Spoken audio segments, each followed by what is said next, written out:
বলে না, জোর যার মুল্লুক তার।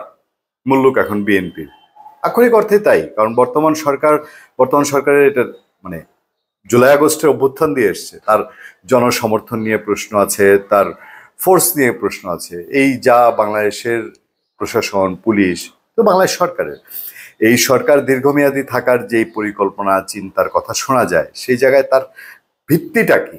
এই ভিত্তি কেউ যদি প্রশ্ন করে যে এই সরকারের পাওয়ার কি, রাজনৈতিক দলগুলো বলে জনগণ আমাদের ক্ষমতার উৎস, বা এই উত্তর দক্ষিণ পূর্ব পশ্চিম এরা আমাদের ক্ষমতা উৎস। এই সরকারের ভিত্তিটা কি? এখন বিএনপির সেই ভিত্তি আছে।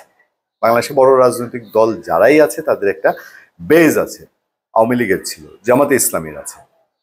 সেই জায়গায় জগন্নাথ বিশ্ববিদ্যালয়ের ছাত্ররা কাকরাইল অবরোধ করেছিল, মনে আছে? তারপর টিয়ার সেল, কাঁদানে গ্যাস, সাউন্ড গ্রেনেড, লাঠিচার্জ কোথায় এখন আছে আপনাদের? সেই মুহূর্ত বিএনপির সঙ্গে থাকবে না। আর থাকুক, এটা আমরা চাই না। আমরা জগন্নাথ বিশ্ববিদ্যালয়ে যেটা করেছিলেন সেটার আমরা পক্ষপাতী ছিলাম না। আমরা যে প্রশ্নটা তুলেছি, প্রশ্ন মানে হচ্ছে এই না যে বিএনপিকেও গিয়ে আপনারা এবার পিটান। কথা হলো, ওদেরকে দুর্বল পেয়েছিলেন প্রথম সুযোগে। আপনার বাহাদুর সৈনিকেরা যারা ফিল্ডে সেদিন ছিল, যাদের বিচারের দাবি পরে জগন্নাথ বিশ্ববিদ্যালয়েরা করেছে, বিচার করতে পেরেছেন কারো? এখন মৎস্য ভবন, কাকরাইল, নগর ভবন সব বিএনপির দখলে। এর পাল্টা ব্যবস্থা হিসেবে এনসিপিকে আপনারা মাথায় নামিয়েছেন। এনসিপি নির্বাচন কমিশনের উত্তর দক্ষিণে শোডাউন। কিন্তু চাইলেই তো আর এখন বিএনপিকে এইভাবে হটাতে পারবেন না, যদিও বিএনপিও সেটা চায় না। বিএনপির এখন দাবি কি? প্রশ্ন উঠেছে, ইশরাক হোসেন ফেসবুকে পোস্ট দিয়ে এই সরকারের দুইজন উপদেষ্টা আসিফ মাহমুদ সজীব ভুইয়া এবং মাহফুজ আলমের পদত্যাগ দাবি করেছেন। আমার কাছে খুব সিগনিফিক্যান্ট। দেখেন, এই আন্দোলনটা, ইসরাককে নগর ভবনে মেয়র হিসাবে শপথ পড়ানোর যে আন্দোলনটা, ধাপে ধাপে আমরা যেটা আশঙ্কা করে আসছিলাম যেটা একসময় বিএনপির আন্দোলনে পরিণত হতে পারে, হয়েছে। এখন ইশরাক হোসেন যে ফেসবুকে এই পোস্টটা দিয়েছেন, তিনি কি না বুঝে তার যারা সিনিয়র আছেন, দলীয় কমান্ড আছেন, তাদের সঙ্গে কথা না বলে তিনি পোস্ট দিয়েছেন? নিশ্চয়ই না। তাহলে আমি যদি প্রশ্ন করি যে এই মাহফুজ এবং আসিফ মাহমুদ সজীব ভুইয়ার পদত্যাগের যে দাবিটা, যে আহ্বানটা ইশরাক জানিয়েছে, এটা বিএনপির দাবি কিনা? ভুল হবে। আর এটাই যদি হয়, সামনে কি দাঁড়াতে পারে? আজকে মাহফুজ আসিফের পদত্যাগ দাবি মানছে না বিএনপির, রোডম্যাপ ইলেকশনের রোডম্যাপের দাবি মানছে না সরকার, ইশরাককে বসতে দিচ্ছে না, এবং আরো নানান কাজে, করিডোর দেওয়ার ব্যাপারে, চট্টগ্রাম বন্দরের ব্যাপারে, এবং সমস্ত কিছু। আর মূল ব্যাপার হলো বিএনপি ক্ষমতায় যেতে চায়, তার ক্ষমতায় যাওয়ার রাইটও এক জায়গায় আছে। দীর্ঘদিন ক্ষমতার বাইরে আওয়ামী লীগ সরকারের বিরুদ্ধে আন্দোলন করেছে, এখন সে ওই জায়গাটায় ক্রেজি হয়ে উঠেছে। তখন আপনারা একটা আন্দোলনের নাম করে সেই জায়গায় ছাই ঢালছেন বিএনপির বাড়া ভাতে। বিএনপি স্বাভাবিকভাবেই রিয়াক্ট করছে। এই রিয়েক্টের জায়গায় এই যে এখন দুই উপদেষ্টার পদত্যাগের কথা উঠে এসছে, এটা কি পরে বিএনপি পিক করবে দলীয়ভাবে?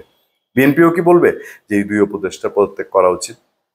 ইশরাক হোসেন বলেছেন যে আপনারা একটা দলের সাথে সম্পৃক্ত, মানে এনসিপির সাথে মাহফুজ এবং আসিফ সম্পৃক্ত, সেই সম্পৃক্ততার সুযোগে আপনি তাদেরকে সুযোগ দিচ্ছেন।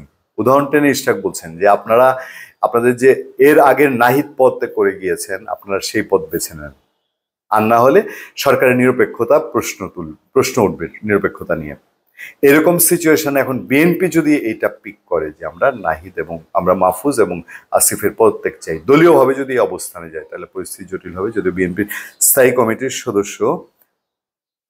কমিটি একটা জরুরি মিটিং করেছে, এই মিটিংয়ে তারা সিদ্ধান্ত নিয়েছে না, আরো 2টা মাস দেখব, মোটামুটি ফিল্ডে থাকবে, আওয়াজ দিবে, এরকম নগর ভবন নিয়ে যেরকম আওয়াজ দিচ্ছে, ইস্যু ভিত্তিক এরকম আওয়াজ দিবে। তারপরে ভবিষ্যতে তারা কি টোটাল সরকারের প্রত্যেকের জন্য আন্দোলন করবে, যদি তারা এই ডিসেম্বরের মধ্যে নির্বাচন না চায়? 2 মাস বলতে মে বাদ দিয়ে দিলাম, জুন জুলাই, তার মানে আগস্টের দিকে যদি নির্বাচনের সুনির্দিষ্ট তারিখ ঘোষণা না হয়, বিএনপির সন্দেহ যে সরকারের ভেতর থেকে অনেকেই চাচ্ছে না যে নির্বাচন হোক, এবং এরকম বহু আলামত সামনে আছে। সুতরাং এই যে এখন নগর ভবনে একটা ভোগান্তির কথা বলা হচ্ছে, আসিফ মাহমুদ সজীব ভুইয়া বলছে ভোগান্তি হচ্ছে, ইশরাকও বলেছেন যে হ্যাঁ, ভোগান্তির পথে আমার সমালোচনা হচ্ছে, ভোগান্তি তৈরি হয়েছে মানুষের, কিন্তু সেই ভোগান্তির দিকে তাকে বাধ্য করেছে। আরে আইন মানে না, গ্যাজেট মানে না, যা ইচ্ছা, মানে এই সরকারের উপদেষ্টা পরিষদ বলেন, উপদেষ্টা বা সরকার যা বলেন, তারা তো বলছে তাদের সবকিছুর ম্যান্ডেট আছে। আমি গদিতে বসে গেলাম, আমি হীরক রাজার দেশের সাথে তুলনা করতে চাই না, বসে গিয়ে বললাম আমি যা বলি তাই আইন। বাংলাদেশের সংবিধান মানে না, বাংলাদেশের কোর্ট মানে না, বরঞ্চ এনসিপি যেই বিচারক আদেশ দিয়েছেন ইশরাক হোসেনকে মেয়র করার জন্য, এখন সেই বিচারক নিয়ে প্রশ্ন তুলেছে, কোর্টে গড়িয়েছে। কোর্টের রায় নিয়ে আমরা নিশ্চয়ই পরে কথা বলবো। এখন কোর্টের মাধ্যমে যদি এই নির্বাচন কমিশনের যে সিদ্ধান্তটা, এইটা যে পর্যায়ে একটা দেখা যাচ্ছে, তখন কি দাঁড়াবে সামনে, কি প্রশ্ন আসবে?